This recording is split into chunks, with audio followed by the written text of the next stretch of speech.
on peut dire ce qu'on veut. On peut dire que les municipalités doivent désobéir, rentrer en résistance, se déclarer ceci, cela. Et c'est très bien de le faire.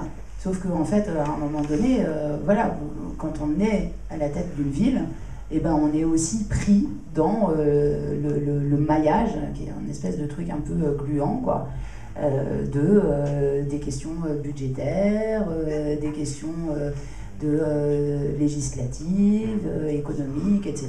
Et on ne peut pas faire ce qu'on veut.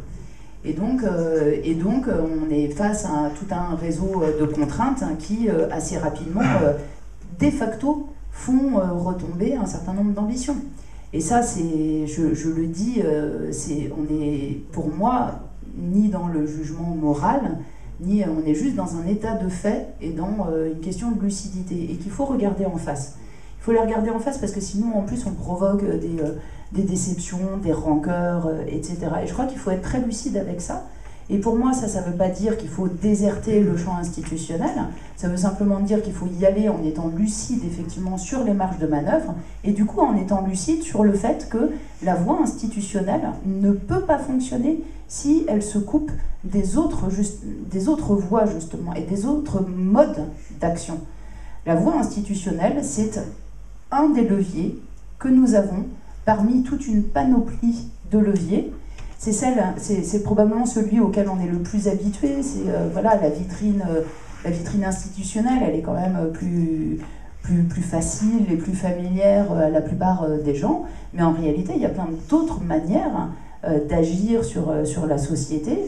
Et il y a déjà aujourd'hui plein de réseaux qui fonctionnent de manière autogérée. Si on regarde aujourd'hui les réseaux d'accueil des migrants, par exemple, en fait, voilà, c'est des réseaux qui n'ont évidemment, alors, non seulement pas attendu l'État, mais qui de fait pallient aux défaillances de l'État en la matière, et qui s'autogèrent selon des circulations géographiques et de solidarité qui ne sont pas des espaces municipaux et qui ne sont pas des espaces institutionnels.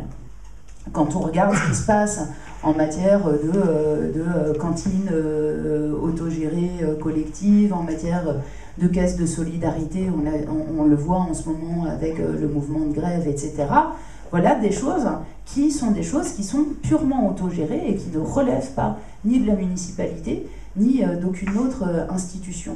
Et moi, je trouve que ce qui est intéressant, c'est de penser la complémentarité des deux et d'arrêter de penser qu'une municipalité va pouvoir faire face à toutes les questions. Parce qu'il y a des limites et qu'il faut les regarder en face. Et du coup, par rapport à ces questions, justement, d'autres modes d'action, ou même des modes d'action d'une municipalité, etc., je disais tout à l'heure, du coup, je me reprends un peu, parce que je disais... des municipalités qui désobéissent, etc. J'ai peut-être donné l'impression de balayer un peu ça du revers de la main, ce qui n'est pas du tout en réalité le fond de ma pensée. Parce que je pense que même des actions qui n'aboutissent pas, parce que c'est un coup d'épée dans l'eau, parce que c'est retoqué par le Conseil d'État, parce que c'est une plainte contre Total qui n'aboutit pas, etc., etc., ou parce que c'est toutes les communes qui se sont déclarées à un moment donné hors zone gaz de schiste, ou anti-CETA, TAFTA, etc., ça ne sert pas à rien. C'est-à-dire que c'est pas parce que ça n'a pas un impact immédiat que ça sert à rien. D'abord, ça sert ne serait-ce qu'à créer une ambiance générale, une ambiance culturelle, et d'alimenter justement une culture de résistance. C'est-à-dire que concrètement, c'est pas rien d'être entre être un petit groupe d'anarchistes autonomes qui fait des trucs à 15 et à un moment donné d'avoir des municipalités qui prennent des positions publiques, évidemment que ça ne donne pas la même société, quoi. Et donc, on a besoin aussi de l'appui, justement, institutionnel, de municipalités ou d'élus, parce que justement, ils ont cette légitimité institutionnelle qui vont s'engager dans des actions, notamment de désobéissance, parce que ça a évidemment un poids qui n'est pas du tout le même que quand c'est des citoyens militants qui le font de manière individuelle.